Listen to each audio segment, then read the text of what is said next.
March, 3 the 1945, Lechfeld Airfield, southern Germany. Captain Donald Bryan of the 357th Fighter Group circled at 6,000 feet, watching 260 meters. Those jets line up on the runway below.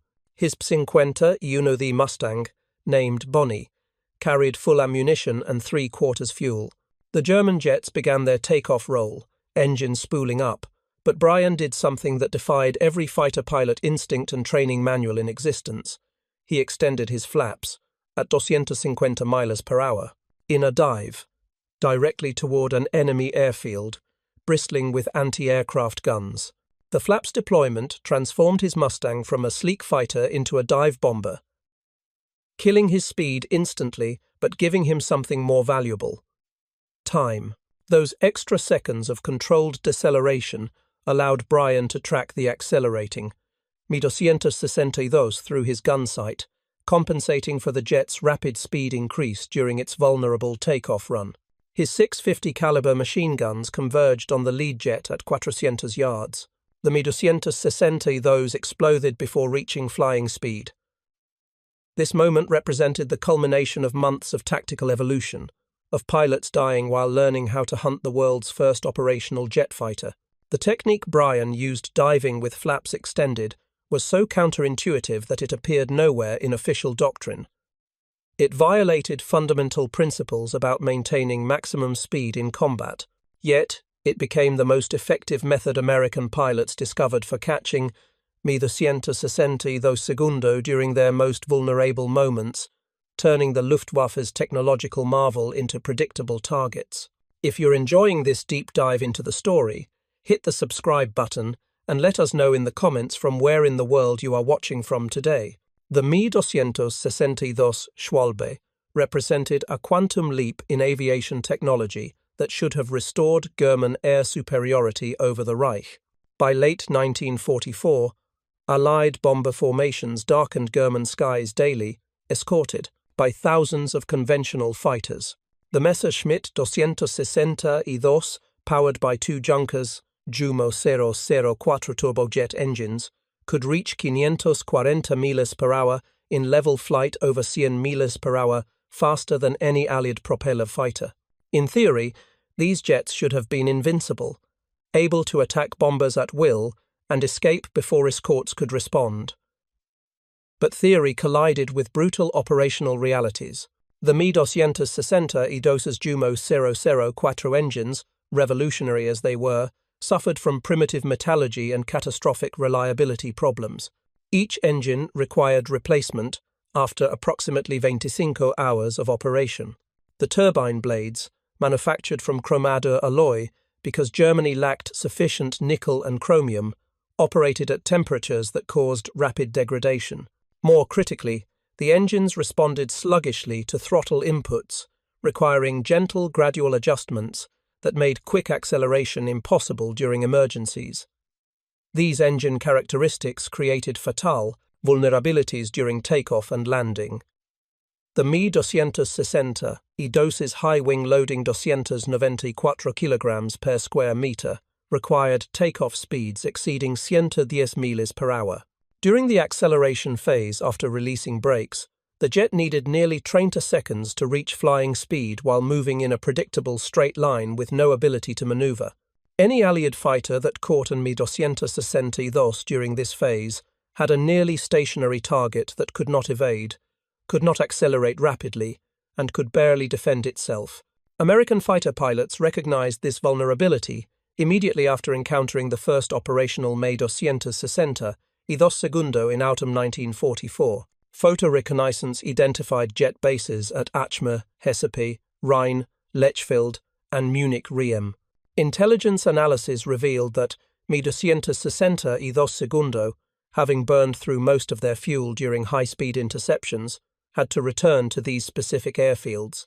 They could not divert because the specialized J-dose synthetic fuel required by jet engines was available only at designated facilities. This geographic constraint created an opportunity that Allied fighter commanders exploited systematically. If Mustang pilots could loiter near known jet bases, they could ambush 260 y 2 segundo during takeoff or landing. The tactic required patience, fuel endurance, and willingness to fly directly into heavily defended airspace. But it offered the only reliable method for propeller fighters to engage jets on favorable terms. The Luftwaffe understood the vulnerability and responded with extensive defensive measures. Commanders positioned 88mm guns, 37mm automatic cannon, and quad 20mm systems along approach corridors, creating curtains of fire any attacker had to penetrate. They assigned advanced piston fighters Focke-Wulf, 190Ds, and the rare T-150, thus to provide top cover during jet operations. Flight schedules were randomized when possible. Some bases deployed decoy aircraft to lure attackers into flak traps. Despite these precautions, the fundamental problem remained unsolvable. Me 260 2 segundo had to take off and land, and during those phases, they became vulnerable regardless of defensive guns. The question facing American fighter pilots was not whether to attack jet bases, but how to execute attacks effectively against targets whose speed changed so dramatically within seconds. Lieutenant Colonel John Mayer, of the 350 SND fighter group, encountered this problem during a mission over Lechfeld on November 27, 1944. Mayer spotted an Me 260, those beginning its takeoff roll and immediately dove to attack. His P-50 accelerated rapidly in the dive, reaching 450 miles per hour as he closed on the jet. But Mayer quickly realized his closure rate was too high.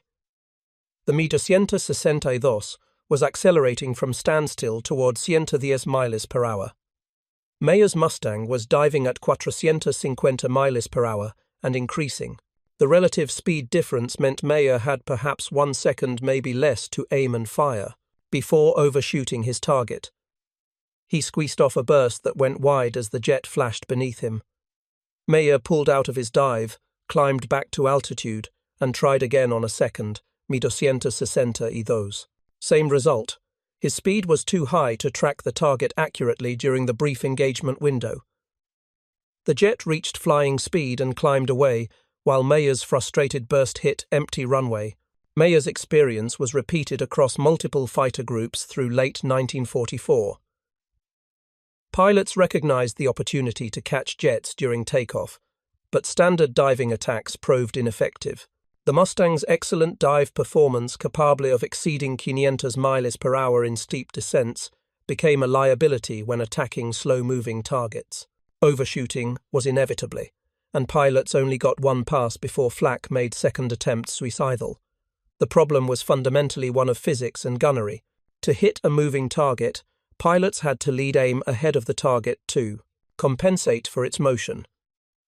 But calculating proper lead required knowing both the target's speed and maintaining a stable firing platform. An Me 262 during takeoff accelerated from 0 to 110 miles per hour over approximately 30 seconds. That meant its speed changed constantly, requiring continuous lead adjustment. A Mustang diving at 450 miles per hour closed the distance so rapidly that pilots had no time to adjust their aim before overshooting. Several pilots independently arrived at a theoretical solution: slow down. If a Mustang could reduce its dive speed while maintaining control and keeping the target in sight, the pilot would have more time to aim, adjust lead, and fire accurately. But how do you slow an aircraft in a dive without pulling up and losing sight of the target? Standard aerodynamic braking, pulling the nose up, meant climbing away from the target, defeating the entire purpose of the attack. Captain Donald Bryan, flying with the 350 Seventh Fighter Group, had been thinking about this problem since December 1944. Bryan, a 23-year-old from Idaho, had scored his first aerial victory in September and was methodically working toward ace status. He had witnessed several frustrated attacks on Me 260 y 2 segundo where Mustangs overshot their targets, and he believed there had to be a better approach. Bryan understood that his P-50 y 1 had one aerodynamic feature designed specifically to slow the aircraft. Flaps. The wing flaps, normally deployed only for takeoff and landing, were movable surfaces on the trailing edge of each wing that increased lift and drag simultaneously. Extending flaps at high speed would dramatically increase drag, functioning like air brakes to slow the aircraft rapidly. The problem was that flap deployment at high speed violated every rule in the pilot's handbook. The P50 y these flaps were rated for extension at speeds below 150 miles per hour. Extending them faster could damage or tear off the flaps entirely, potentially causing loss of control or structural failure. The pilot's manual explicitly warned against high-speed flap deployment. No training exercise ever involved using flaps in combat situations. The idea was not just unconventional, it was officially forbidden. But Bryan had observed that the P50 Uno's flaps seemed robust. He had once accidentally extended them briefly at about 180 miles per hour during a landing approach, and nothing bad happened. The aircraft shuddered. The nose pitched up slightly, but the flaps held. This suggested the published limits might be conservative, with actual structural margins allowing higher speeds. Bryan discussed his theory with several squadron mates in early February 1945. Most thought he was crazy. A few were intrigued enough to consider trying it, but nobody wanted to risk their aircraft on an untested maneuver that might tear the wings off. Bryan decided he would test it himself on his next mission near a known jet base. On February 20th, 1945, Bryan flew patrol near Munich-Riem, circling at 8,000 feet while watching for jet activity. When Nomi 260 segundos appeared after 30 minutes, he decided to conduct his experiment away from enemy observation. He climbed to 10,000 feet, rolled into a 45-degree dive, and let his speed build to 300 miles per hour. His hand moved to the flap control lever. Everything in his training screamed that this was stupid. He extended the flaps halfway. The Mustang's nose pitched up violently. The entire airframe shuddered as drag increased dramatically. Bryan felt the control column jerk in his hands as airflow buffeted the extended flaps. But the flaps held. His airspeed bled off rapidly 290, 280, 270, 260, dropping nearly 50 miles per hour within seconds while he remained in the dive. He retracted the flaps, and the nose dropped back to normal dive attitude. No structural damage, no control problems. It worked. Bryan landed back at RAF Leiston and immediately sought out his squadron commander, Major Tommy Hayes. He explained what he had done and what he had learned. Hayes listened carefully, asked several technical questions about control response and structural stress, then made a decision that would change anti-jet tactics fundamentally. He authorized Bryan to attempt the technique operationally, but only if a clear opportunity presented itself, and only with explicit awareness of the risks. 3 weeks later, Bryan got his chance. On March 3, 1945, he was leading a 4-ship flight on patrol near Lechfeld when his wingman called out jets on the runway. Bryan spotted 2,260 segundos positioned for takeoff, engines already running. He immediately pushed his throttle forward and rolled into a diving attack, his flight following in trail formation. As Bryan dove toward the airfield, he calculated his geometry carefully. He needed to arrive at firing range approximately 400 yards, just as the 260 segundos reached midpoint in their takeoff roll, when they were traveling around 70 to 80 miles per hour. That timing would give him several seconds of tracking time before the jets reached flying speed. But his dive angle and initial speed would bring him to the target too quickly at too high a speed for accurate tracking.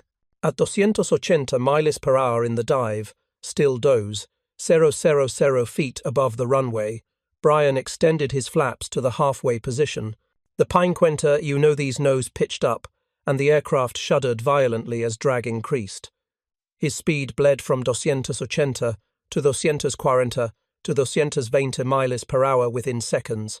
The deceleration pressed him forward against his shoulder harness, but he maintained his dive angle by pushing the control column forward, compensating for the nose-up pitching moment the flaps created.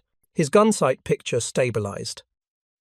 The lead 260, now traveling perhaps 80 miles per hour down the runway, appeared in his sight and stayed there. Bryan walked his tracers onto the target, his 650 caliber guns converging. The jet's right, engine disintegrated in a shower of sparks and torn metal. The 260 y those lurched as asymmetric thrust pulled it sideways, but the pilot's airspeed was already too high to abort. The crippled jet staggered into the air on one engine, completely unable to maintain altitude. Bryan retracted his flaps, his Mustang's nose dropped, and his speed increased again immediately.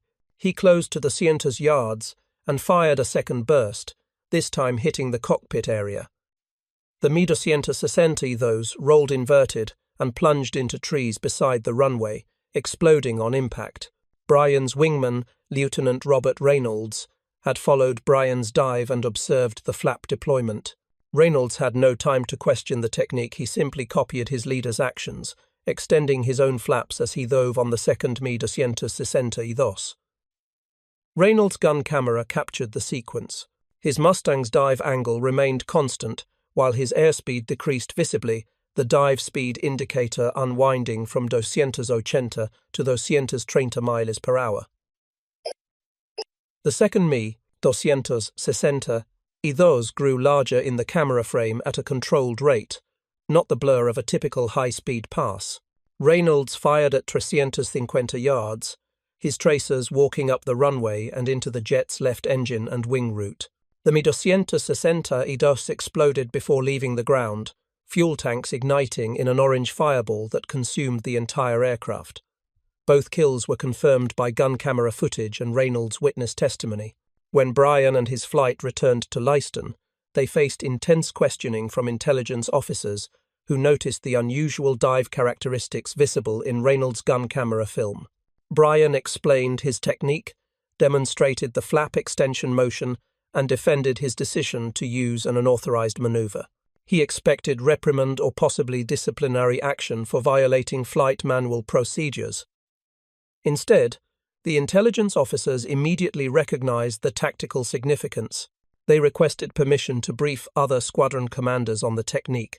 Within 48 hours, the 357th Fighter Group's operations officer had drafted a tactical bulletin describing the flaps extended dive attack method, including specific parameters: initial dive speed not exceeding 300 miles per hour, flaps extended to half position only, flap deployment between 500 and 2,000 feet above target, immediate flap retraction after firing.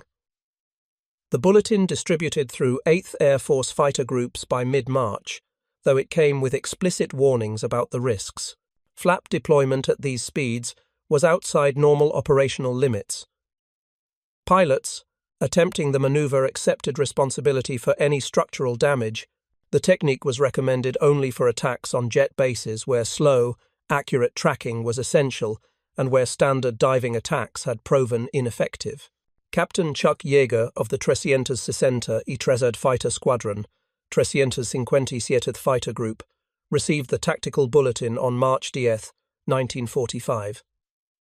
Yeager had already scored over 10 confirmed kills and was recognized as one of the 8th Air Force's most skilled pilots. He read Bryan's technique description with immediate interest. Yeager understood that the flaps extended dive solved a fundamental problem: how to maintain visual contact and firing solution on a rapidly accelerating target. On March 20th, Yeager led a mission to the area around Lechfeld, specifically hunting for jets during takeoff or landing windows. He positioned his flight at 000 feet, watching the airfield through breaks in cloud cover. At 1530 hours, he spotted an 260 y thus beginning its takeoff roll. Yeager rolled into his attack, building speed to 280 miles per hour, then extended his flaps halfway at 800 feet above the runway. His P-50 these response matched Bryan's description perfectly.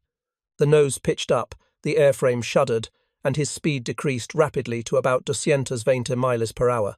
But Yeager maintained his dive by pushing forward on the control column, keeping the accelerating mid-260 centered in his gun sight. He opened fire at 450 yards, longer range than most pilots would attempt, and held the trigger down as he closed to 250 yards. Yeager's combat report described hits sparkling along the mid-260's fuselage and both engines. The jet reached flying speed and lifted off, but immediately rolled right and nosed into the ground 200 yards beyond the runway, exploding in flames. Yeager retracted his flaps, added power, and pulled out of his dive at 500 feet, threading between flak bursts as German gunners found their range. His wingman confirmed the kill and noted that Yeager's firing pass lasted approximately 4 seconds an eternity compared to the 1-second bursts typical of high-speed diving attacks. The flaps extended technique spread through the fighter groups not via official orders, but through word of mouth between pilots. When successful missions were debriefed, pilots mentioned using the technique. Others listened, asked questions, and tried it themselves on subsequent missions. By late March 1945, pilots across multiple fighter groups were experimenting with flaps deployment during dives on jet bases. The results were statistically significant. Intelligence officers tracking 260 claims noticed a pattern. Attacks executed using the flaps technique achieved substantially higher hit rates and kill confirmation compared to standard diving attacks. Pilots who deployed flaps reported being able to track targets for 3 to 5 seconds before firing, compared to 1 second or less in conventional dives. That additional tracking time translated directly into better aim, more hits, and more confirmed kills. The technique's effectiveness came from solving multiple problems simultaneously. First, it reduced closure rate, giving pilots more time to aim and fire accurately. Second, it stabilized the gun sight picture by reducing the relative motion between the attacking Mustang and the accelerating Mi-260. Third, it allowed pilots to maintain visual contact with the target throughout the attack, rather than briefly glimpsing it before overshooting. Fourth, the increased drag from extended flaps actually improved the P-50's gun platform stability at these speeds, damping out small oscillations that degraded gunnery accuracy. But the technique also introduced new challenges and risks that pilots had to master through experience. Timing the flap deployment was critical. Extending flaps too early meant losing too much speed and potentially stalling during the dive. Extending them too late meant not achieving sufficient deceleration before reaching firing range. Pilots learned through trial and error that the optimal deployment point was approximately 500 feet above the target, which gave them sufficient time to establish stable dive parameters before entering effective firing range. Control input required careful coordination. When flaps extended, the P-50's nose pitched up sharply, trying to climb. Pilots had to push forward on the control column immediately to maintain dive angle. Push too little, and the aircraft would level off or even start climbing, losing sight of the target. Push too hard, and the dive would steepen excessively, building speed again and negating the flaps' braking effect. The correct technique was a firm, smooth forward pressure that kept the dive angle constant at approximately 30 to 40 degrees. Airspeed management became a learned skill. The flaps extended dive worked best within a relatively narrow speed envelope, roughly 220 to 260 miles per hour. Faster than that, and the closure rate was still too high for accurate tracking. Slower than that, and the Mustang became vulnerable to defensive fire, sacrificing its speed advantage. Pilots monitored their airspeed continuously during the dive, making small throttle adjustments to stay within the optimal range. Flak posed the most serious danger. The flaps extended dive kept pilots at predictable altitudes and speeds for longer periods compared to the brief flash of a high-speed pass. German gunners had more time to track and fire at attackers, who appeared to float down toward the runway, rather than screaming through at 450 miles per hour. Several pilots were hit by flak during flaps extended attacks, their aircraft damaged by 20mm or 37mm shells that would have missed faster-moving targets. Lieutenant James Browning of the 78th Fighter Group was shot down using the technique on March 22, 1945. Browning extended his flaps during a dive on un 260, Idos at Parchim airfield, and immediately came under intense 37mm fire. A shell struck his right wing, tearing through the wing structure and damaging his aileron. Browning destroyed the Mi 260, Idos his gun camera captured it exploding on the runway, but his damaged Mustang became increasingly difficult to control. He bailed out over Allied-held territory and survived, but his loss demonstrated that the technique, while effective, was not without serious risks. The German defenders recognized the new attack pattern quickly and adapted their defensive tactics. Flak crews began positioning guns specifically to engage aircraft in the descent corridors most commonly used for flaps extended dives. They observed that American pilots typically approached from specific directions and angles dictated by sun position and terrain features. By concentrating fire along these approach paths, German gunners created barrage zones that forced attacking pilots to fly through walls of exploding shells. Some jet bases experimented with rapid takeoff procedures designed to minimize the vulnerable acceleration phase. Mi 260 would position at the very beginning of the runway with brakes locked and engines spooled to high power. When cleared for takeoff, the pilot would release brakes and the jet would accelerate rapidly from already spinning engines, reducing the time spent at low speeds. This procedure was dangerous. Brake failures could send the jet careening off the runway, but it reduced the window when the aircraft was most vulnerable to attack. Despite these countermeasures, the fundamental vulnerability remained. Mi 262 had to take off, and no defensive measure could eliminate that requirement. The flaps extended dive technique gave American pilots a reliable method to exploit this vulnerability, and the Germans could not prevent its application without grounding their jets entirely. If you find this story engaging, please take a moment to subscribe and enable notifications. It helps us continue producing in-depth content like this.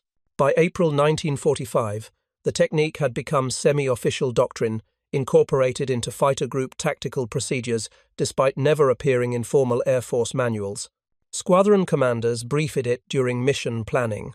Intelligence officers included it in their tactical bulletins. Experienced pilots mentored new replacements in its execution. The method evolved from unauthorized experiment to standard practice within 2 months, driven entirely by its demonstrated effectiveness. The psychological impact on both sides was significant. American fighter pilots gained confidence that they could effectively engage jets, despite the Mi 262's speed advantage. Knowing they had a reliable technique for catching jets during takeoff reduced the anxiety and frustration that had characterized earlier encounters. Pilots felt they controlled the tactical situation, rather than being at the mercy of the enemy's technological superiority.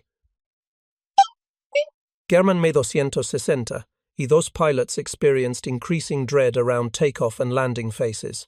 They understood that Allied fighters lurked near their bases, specifically to catch them during these vulnerable moments. Every departure and return carried significant ambush risk.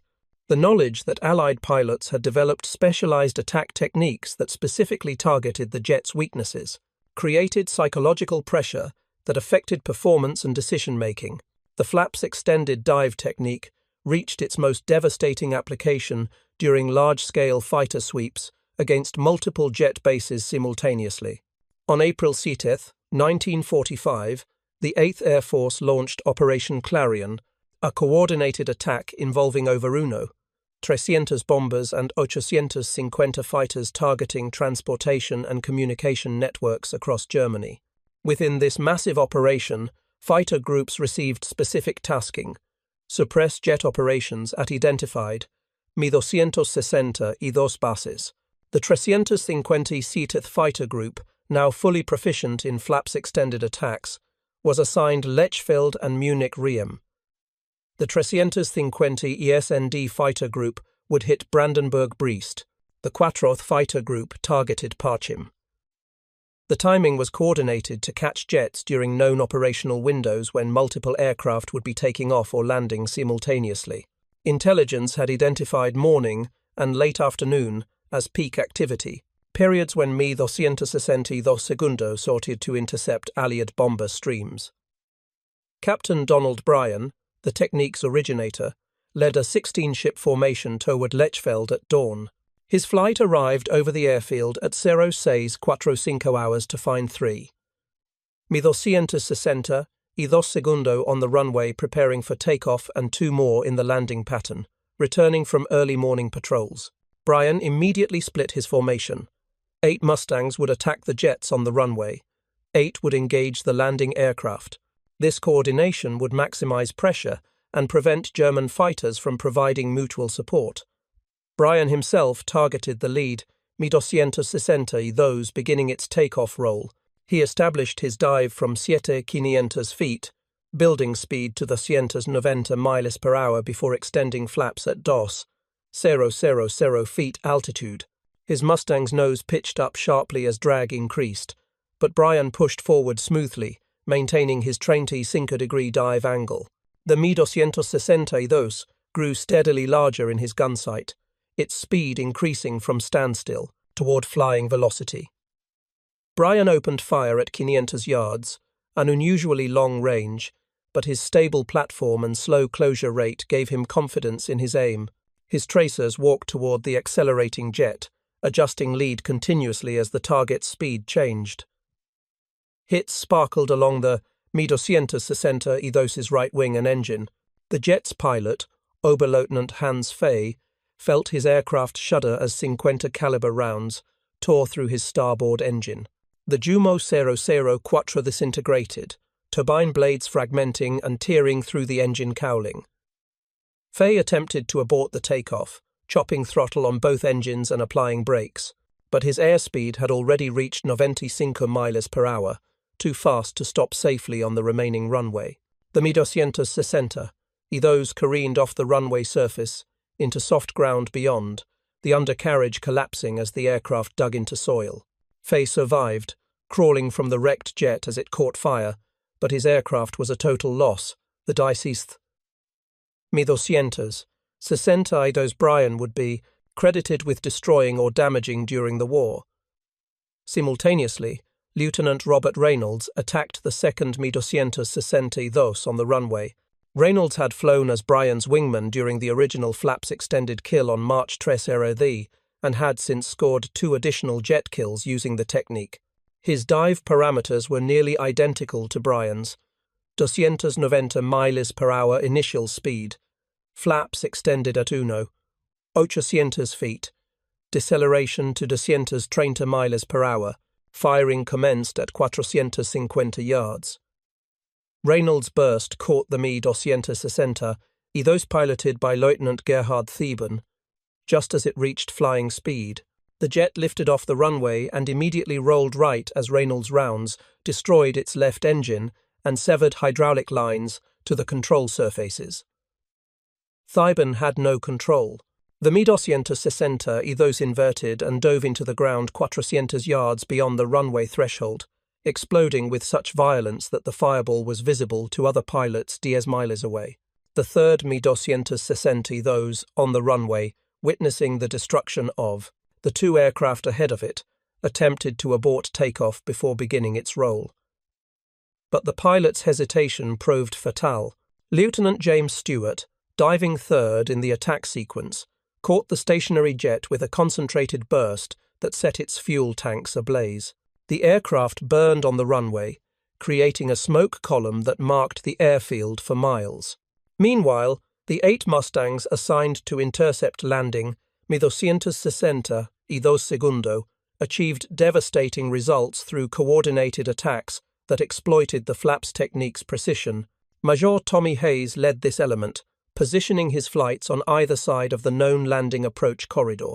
When the 2 returning Mi 260 Segundo entered the pattern with landing gear and flaps extended, traveling at approximately 150 miles per hour, Hayes and his wingman dove from opposite sides simultaneously. Hayes extended his flaps at 500 feet altitude, reducing his speed to 240 miles per hour, while maintaining a 30-degree dive angle that would intercept the landing 262 flight path. The jet pilot, Hauptmann Franz Charles Anais, with over 130 career victories, including 14 pulgada, the 260, was focused on his landing approach when Hayes' Mustang appeared in his peripheral vision. Charles attempted to firewall his throttles and abort the landing, but the Jumo 004 engine's sluggish throttle response meant several seconds passed before thrust increased significantly. Hayes opened fire at 350 yards, his stable gun platform allowing precise aim at the slow-moving target. His rounds tore through Charles' left-wing root and engine. The 262 rolled violently left, its damaged wing unable to generate lift. Charles ejected at less than 300 feet altitude, his parachute barely deploying before he hit the ground with bone-breaking force. He survived with severe injuries, but his combat career ended that morning. The 262 crashed into a field adjacent to the runway and burned. The second landing 262 fared no better. Lieutenant Richard Peterson, flying as Hayes' wingman, executed a textbook flaps extended dive from the opposite side, catching the jet in a crossfire as it attempted to escape Hayes' attack. Peterson's burst destroyed the jet's right engine and cockpit.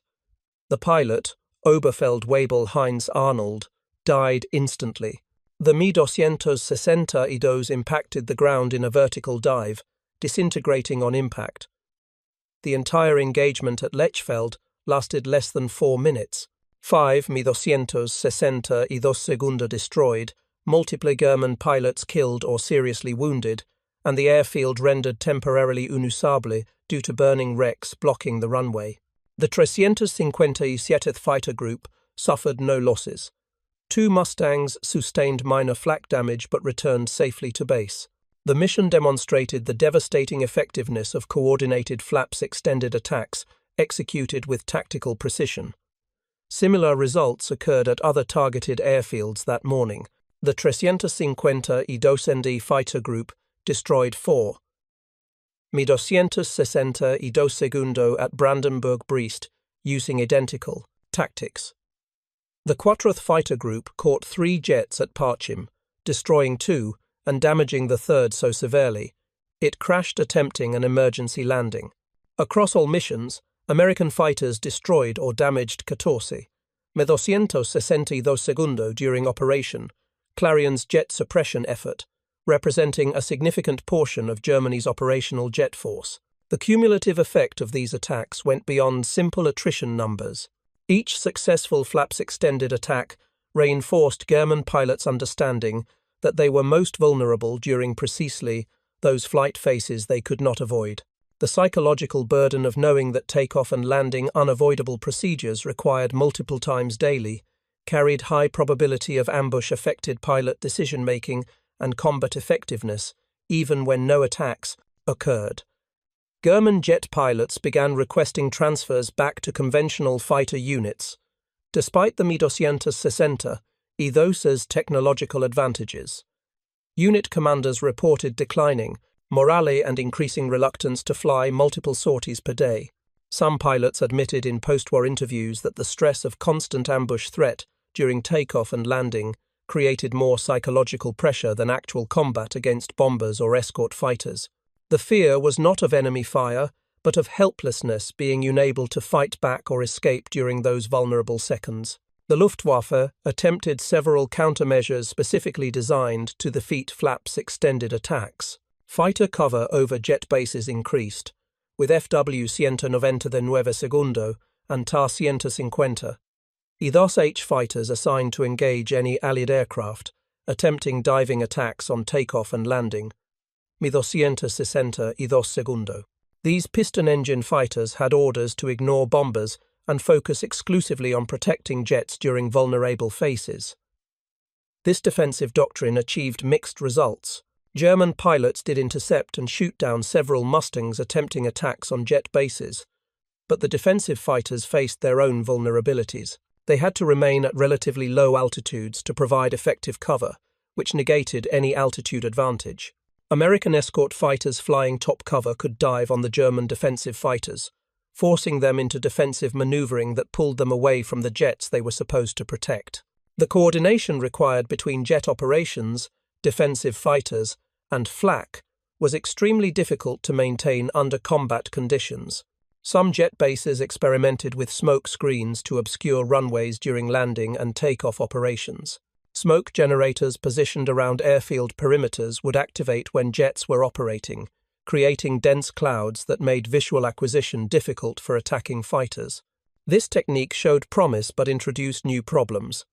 262 pilots, already operating aircraft with marginal visibility from the cockpit, found landing in smoke nearly impossible.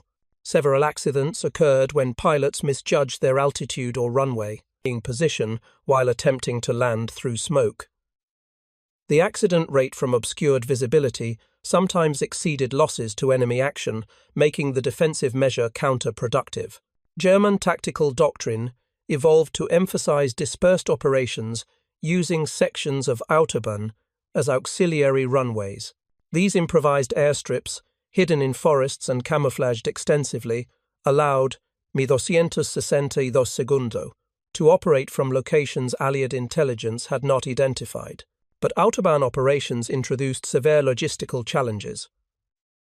The specialized JDO synthetic fuel required by jet engines had to be transported to dispersed sites. Engine maintenance, already difficult at established bases with proper facilities, became nearly impossible in field conditions. Spare parts and replacement engines could not be positioned at every Autobahn strip. The result was that 262 operating from Autobahn sites achieved lower sortie rates and spent more time, non-operational, awaiting maintenance or fuel delivery. The tactical benefit of reduced vulnerability to airfield attacks was offset by reduced operational effectiveness. By late April 1945, many 262 units had abandoned Autobahn operations and returned to established bases despite the known risks, simply because they could not sustain combat operations from dispersed sites. Individual American pilots refined the flaps extended technique through accumulated experience, developing variations suited to different tactical situations. Captain Chuck Yeager discovered that varying the flap extension timing could compensate for different dive angles and initial speeds. When diving from lower altitude 6,000 feet instead of 8,000 feet, he extended flaps earlier to achieve the same deceleration profile. When attacking jets that had already begun accelerating down the runway, he delayed flap extension slightly to maintain higher speed longer, then deployed them abruptly to create rapid deceleration at the optimal firing point. Lieutenant Urban Drew, who had scored history's first confirmed kills of 262 during takeoff back in October 1944, using conventional tactics, adopted the flaps technique in April 1945 and immediately noted improved accuracy. Drew's combat report from April 10th described attacking an 260 at Egebeck airfield, using flaps extended to three-quarter position, more than most pilots attempted, which reduced his dive speed to approximately 200 miles per hour. This extremely slow speed gave him nearly 6 seconds of tracking time before firing, resulting in what he described as his most accurate burst of the entire war. The 260 disintegrated under concentrated fire from all 6 guns converging at close range. The technique's effectiveness created a feedback loop that accelerated its adoption. Pilots who used it successfully returned to base with gun camera footage showing extended tracking time and concentrated hits.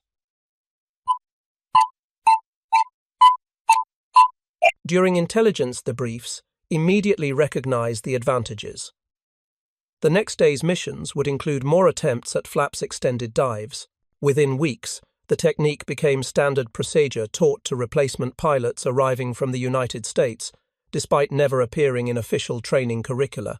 German intelligence obtained detailed information about American flaps extended tactics through multiple sources, captured 51 pilots, interrogated about their attack methods, described the technique, Luftwaffe pilots who witnessed the attacks noted the distinctive nose-up attitude and reduced speed of attacking Mustangs. Technical intelligence analysts studying gun camera footage recovered from downed American fighters identified the flap deployment visible in several films. By mid-April 1945, Luftwaffe tactical bulletins included specific warnings about Allied fighters using extended flaps during diving attacks on jet bases, but knowing about the technique did not provide effective countermeasures.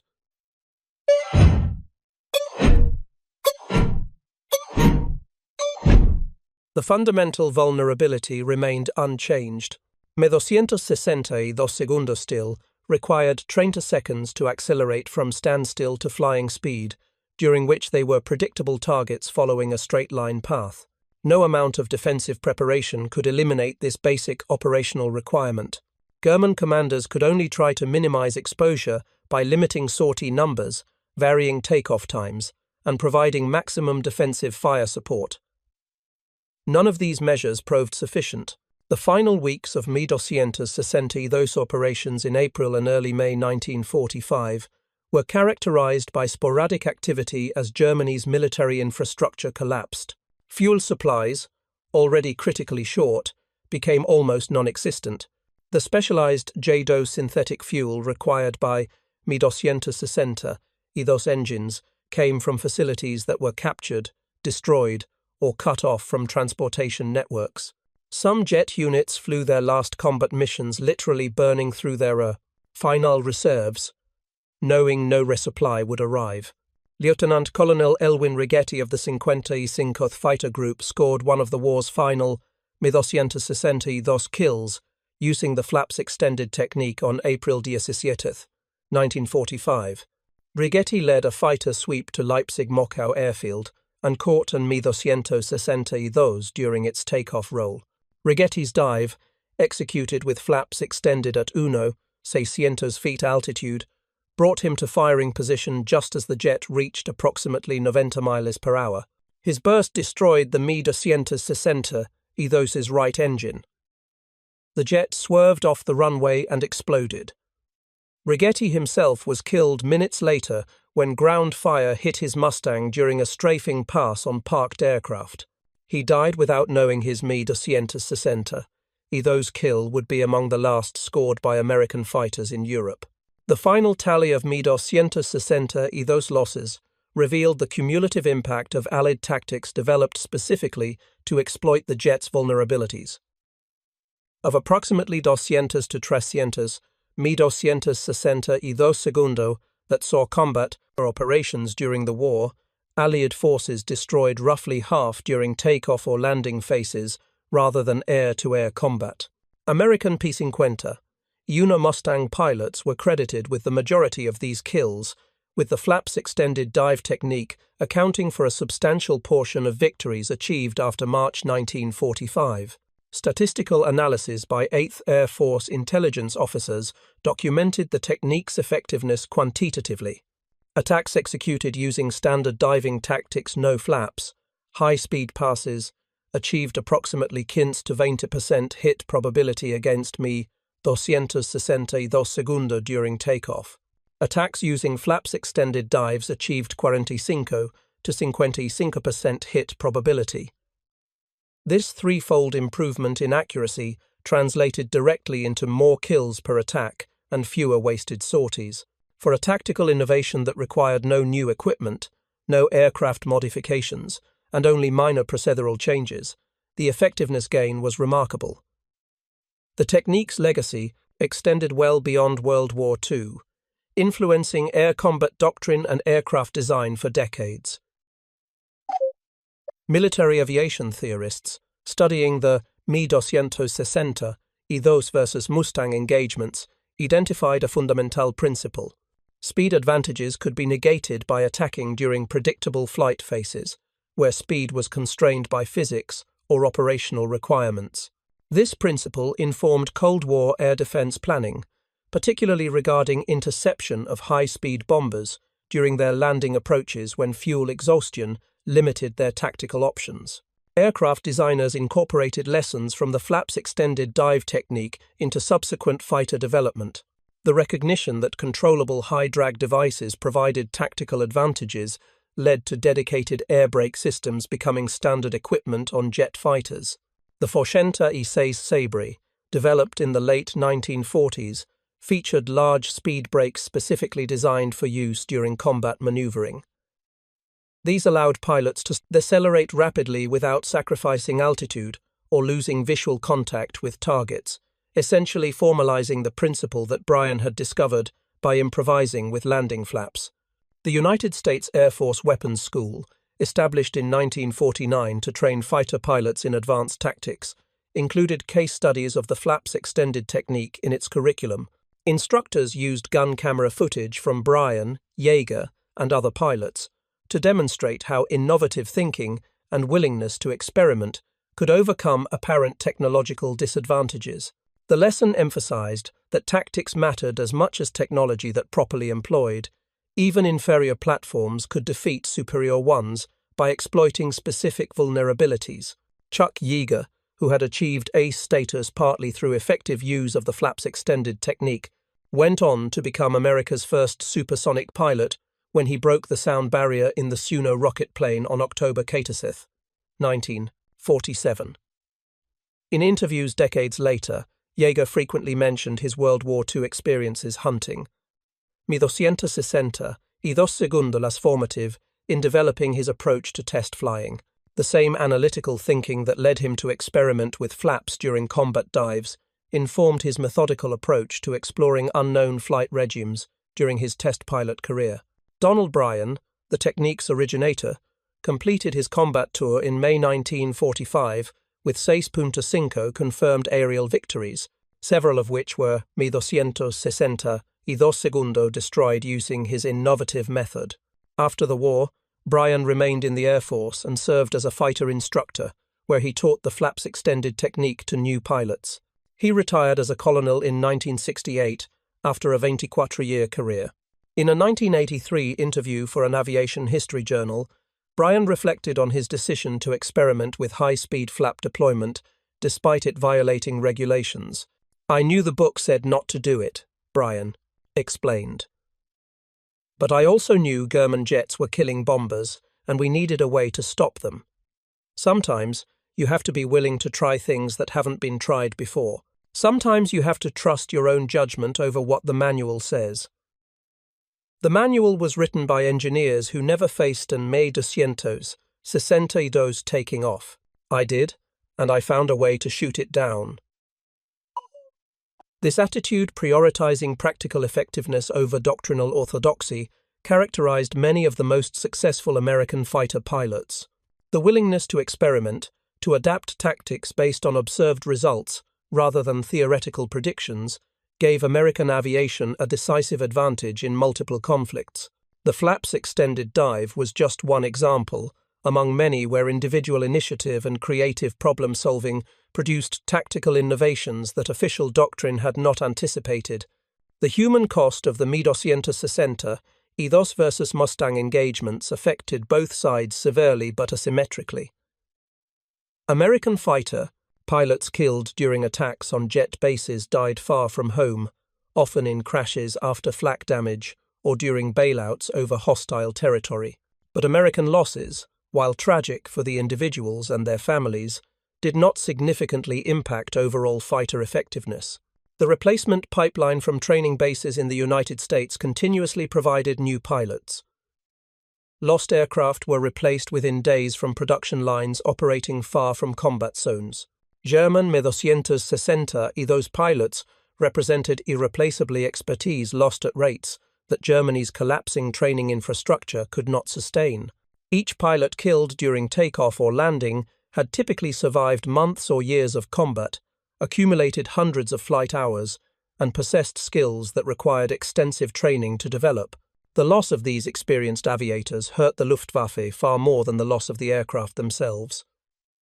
By April 1945, Germany had more Mi 260 y 2 segundos than pilots trained to fly, them effectively. The psychological strain on surviving German jet pilots was documented in numerous post-war interviews and memoirs.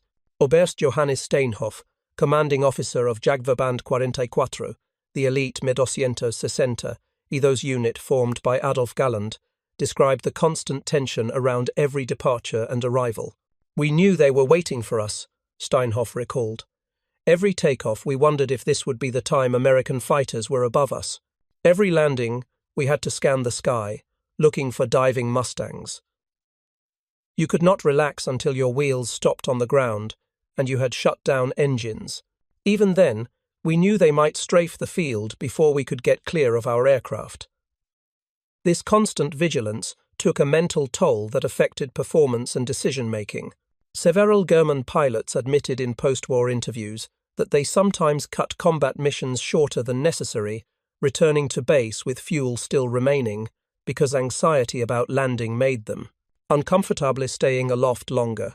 Some pilots requested transfers to conventional fighter units, preferring to fly the slower but more reliable Focke-Wulf 190 or Messerschmitt 109 rather than endure the psychological pressure of jet operations. The final accounting of technological versus tactical advantages reveals profound lessons about military effectiveness that remain relevant today. The 260 ETHOS represented a genuine technological breakthrough that should have provided decisive combat advantages. It was faster than any Allied propeller fighter, carried heavier armament, and introduced operational concepts that would dominate post-war aviation. Yet this technological superiority proved insufficient to change the war's outcome or even to achieve local air superiority over German territory. American tactical innovation exemplified by but not limited to the flaps extended dive technique negated German technological advantages through systematic exploitation of unavoidable vulnerabilities. Every aircraft, regardless of performance, must take off and land. Every pilot, regardless of skill, becomes vulnerable during specific flight phases where physics constrains tactical options. Recognizing these universal constraints and developing tactics to exploit them proved more effective than trying to match the enemy's technological capabilities. The broader strategic context mattered enormously. German 260. ETHOS operations occurred within an environment of resource scarcity, infrastructure collapse, and overwhelming numerical disadvantage. No tactical innovation could overcome these strategic realities. American pilots hunted jets with confidence because they knew that even if a particular engagement failed, another opportunity would arise soon. German pilots flew knowing that every loss was irreplaceable, every damaged aircraft might never be repaired, every gallon of fuel burned was gone forever. The story of Mustang pilots diving with flaps down to catch me, 260 segundo, during takeoff, is ultimately a story about adaptation, innovation, and the decisive importance of tactical flexibility. The technique emerged not from official planning or theoretical analysis, but from individual pilots observing problems and experimenting with solutions. It spread through informal networks of pilots sharing experiences rather than formal command directives. It succeeded because it directly addressed a specific tactical challenge that conventional methods could not solve. The men who flew these missions, Bryan, Yeager, Mayer, Hayes, and hundreds of others, whose names appear in fewer history books, demonstrated that courage and skill mattered as much as technology. They flew into intense defensive fire, accepted significant risks, and developed techniques that turned their opponents' advantages into liabilities. Their success validated the principle that wars are won not just by superior equipment, but by superior thinking applied to practical problems. The Me 260 ETHOS program, despite its technical brilliance, became a case study in how technological advantages can be neutralized by tactical innovation combined with strategic superiority. Germany produced the world's first operational jet fighter, but could not sustain its operations or protect it during inevitable vulnerabilities. The United States flew propeller fighters that were slower and less sophisticated, but were deployed in overwhelming numbers, supported by unmatched logistics, and flown by pilots trained to exploit enemy weaknesses rather than engaging in fights they could not win. The transformation from German confidence in jet superiority to Allied dominance in anti-jet tactics occurred within 6 months from October 1944, when 1260 y 2 first appeared in significant numbers, to April 1945, when they were hunted systematically during every vulnerable moment. This rapid tactical evolution resulted from systematic analysis of combat results, willingness to experiment with unconventional methods, and effective dissemination of successful techniques throughout the fighter force. The final months of 1260 y 2 operations witnessed German pilots fighting with courage and professionalism despite impossible odds. They knew they could not win, that fuel would run out, that Allied armies would overrun their bases, that the war was lost. Yet many continued flying combat missions until literally the final days, motivated by duty, honor, and hope that their sacrifices might protect German civilians from bombing. These men deserved respect for their skill and bravery, even as their cause deserved defeat. The American pilots who hunted them demonstrated equal courage and superior tactical innovation. They took risks that killed some of their comrades, experimented with techniques that could have resulted in their own deaths, and persisted in dangerous missions because they understood the strategic importance of neutralizing the jet threat. Their success ensured that Allied bombers could continue destroying German industrial capacity, that ground forces would have air superiority during their advance into Germany, and that the war would end sooner with fewer total casualties. The flaps extended dive technique stands as one of many tactical innovations that gave Allied forces decisive advantages in World War II. It was not the most important or most dramatic, but it exemplified the problem-solving approach that characterized American military effectiveness. Identify problems, develop solutions, test them in combat, disseminate what works, and continuously refine based on results. This empirical, adaptive method proved more effective than rigid adherence to pre-war doctrine or faith in technological superiority alone. The legacy lives on in modern air combat, where fighters still exploit vulnerably flight phases, still use controllably drag devices to manage engagement geometry, and still prioritize tactical flexibility over technological specifications. Every time a fighter pilot uses speed brakes during combat maneuvering, every time an attacker positions to catch an opponent during a predictable phase, every time tactics trump technology, the spirit of Donald Bryan's innovation remains relevant. Thank you for watching. For more detailed historical breakdowns, check out the other videos on your screen now, and don't forget to subscribe.